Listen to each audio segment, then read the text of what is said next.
শ্রীমদ্ ভাগবত গীতা প্রথম অধ্যায়। অর্জুন বিষাদ যোগ।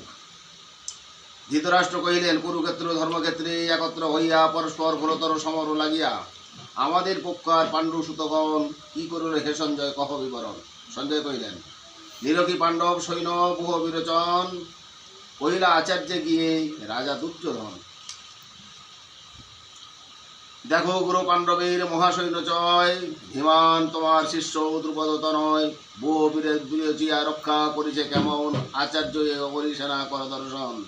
এই সেনা দলে আছে মহাবলবান সমরে সমর্থ ভীম অর্জুন সমান, মহাধনুর্ধর বীর বিক্রম অপার, সাত্যকী বিরাট শৈব্য অধিষ্ঠ কেতুয়ার, চেকিতান বীর্যবান কাশীরাজ ধীর, পুরুজিৎ কুন্তি ভোজ উত্তম জাবীর, যুধামন্যু অভিমন্যু দ্রুপদ সুরথ, দ্রৌপদীর পুত্রগণ সবে মহারথ, আমাদের পক্ষে যারা মহাধনুর্ধর সৈনিক নায়ক মম সুনত্তপর। তুমি বিশ্ব রণজয়ী কৃপার কর্ণ, অশস্তম সংদত্ত তনয় বিকর্ণ, রহিয়াছে আরো কত বীর রণস্তরে, মম হইতে প্রাণ দিতে প্রস্তুত সকলে। করে ধরি নানা শস্ত্র শানিত কৃপান, যুদ্ধ বিশারদ তারা সকলে সমান, তথাপি মোদের সেনা বিশ্বের রক্ষিত, ওরি সৈন্য শহরণে অসমর্থ ভীত।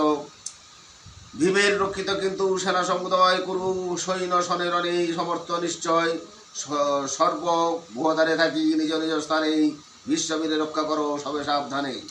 তখন প্রতাপশালী বিদ্যপিতামহ বীর ভীষ্ম উচ্চস্বরে সিংহানদ সহ মহাহর্ষিত করি রাজা দুর্যোধনে, শুভবীর শঙ্খধ্বনি করিল সঘনে, অমনি বাজিল শঙ্খ সিংহা ভেরির ঢোল, উঠিল তুমুল শব্দ মৃদঙ্গের রোল।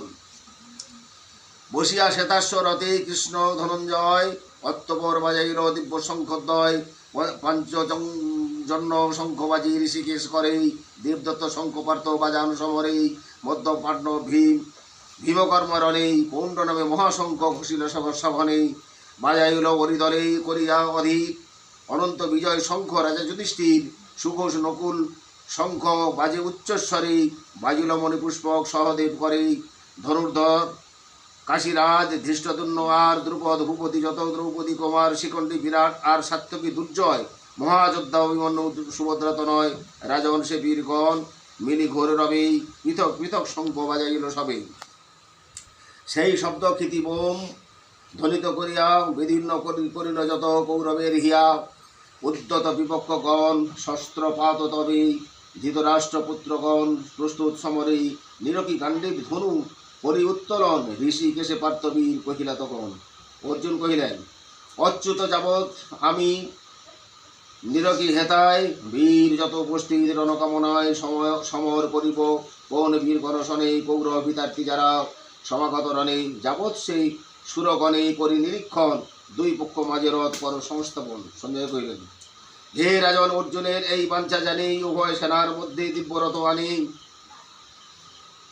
ভীষ্মাদি সম্মুখে রাজগণের সম্মুখে, সেই শোভাময় রথ রাখি হাস্যমুখেই, কহিলেন কৃষ্ণ পার্থ, দেখো একবার সমবেত কুরুকুল সম্মুখে তোমার, এই সেই স্থানে অবস্থিত উভয় পক্ষীয় পিতৃব্য আচার্য ভ্রাতা বান্ধব আত্মীয় শ্বশুর মাতুল সখা আর পিতামহ হেরিলেন, পার্থ সবে পুত্র পৌত্র সহ নিরকিয়া ধনঞ্জয় সেই বন্ধুগণেই কহিলেন মায়াবশে বিষাদিত মনে। অর্জুন কহিলেন, যুদ্ধার্থী স্বজনগণে সম্মুখেতে হেরি, শুষ্ক মুখ মমঙ্গ অবসন্ন হরি, দেহ মনোরম হর্ষ কম্প অতিশয়, গান্ডীব স্খলিত হস্তে গাত্রদাহ হয়, রই তারা পারিয়ার ঘুরিতেছে মন, দেখিতেছি বিপরীত সকল লক্ষণ, যেসব স্বজন পদে না দেখি মঙ্গল, চাই না বিজয় রাজ্য সুখী কিবা ফল, গোবিন্দ কি হবে রাজ্যে কি হবে বাঁচিয়া, রাজ্য ভোগ আমাদের যাদেরও লাগিয়া, উপস্থিত তারা প্রাণ দিতে বিসর্জন,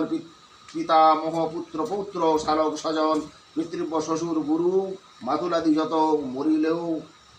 মারিলেও পারিব না করিতে নিহত, পৃথিবী কি পাই যে দিয়ে তিন ভুবন, কিছু সংহার করি আত্মীয় স্বজন, বিনাশ করিলে এই মহাশত্রুগণে, আমাদের মহাপাপ হবে জনার্দন, সবান্ধব কুরুকুল নাসিতে না পারি, কেমন এই স্বজন পদে সুখী হব হরি, শ্রীপতি রাজি দল যদিও এ ভাবেই, রাজ্য লবে জ্ঞান শূন্য হইয়াছে সবে। কুলনাশে দোষ নাহি করে দর্শন, স্বজনে বিদ্রোহ পাপ না করে স্মরণ। সে দোষ দেখিয়া কৃষ্ণ আমাদের মন, কেন না দিবে এই পাপ ও প্রলোভন। বহু লোক নষ্ট যদি হয় জনার্দন, সে কুলের ধর্ম আর থাকে কি তেমন। লোকক্ষয়ে তাই হয় কুলধর্ম নাশ, অবশিষ্ট লোকে হয় অধর্ম প্রকাশ। বহু পুরুষের হয় যদ্যপি নিধন, ধর্ম যদি হীন বল হয় নারায়ণ। সহজেই নারীগণ ধর্মচ্যুত হয়, তাহাতেই শঙ্কর বর্ণ নিশ্চয় উদয়। সেই কুল হন্তাদের সেই কুলেরও আর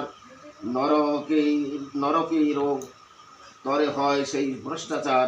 পিতৃপুরুষের জল পিণ্ড বিলোপন, আর তাহাতে পতিত হন মৃত পিতৃগণ। অতি জাতি ধর্ম কুলধর্ম সব লোপ হয়, কুলহন্তাদের এই দোষেতে নিশ্চয়। কুলধর্ম নষ্ট হরি হয় যাহাদের, শুনেছি নরকে বাসে নিহত তাদের। হায় রে কি পাপ মরা বসেছি করিতে, রাজ্য লোভে এসেছি এ স্বজন বদিতে। যদি প্রতিহিংসাহীন অশস্ত্র আমার, সশস্ত্র গৌরব বধেই সুমঙ্গল আর। সঞ্জয় বললেন, এত বলেই রথে পার্থ বসিলা তখন, ফেলিয়া শশর চাপ সকাকুল মন। এটি প্রথম অধ্যায় সমাপ্ত।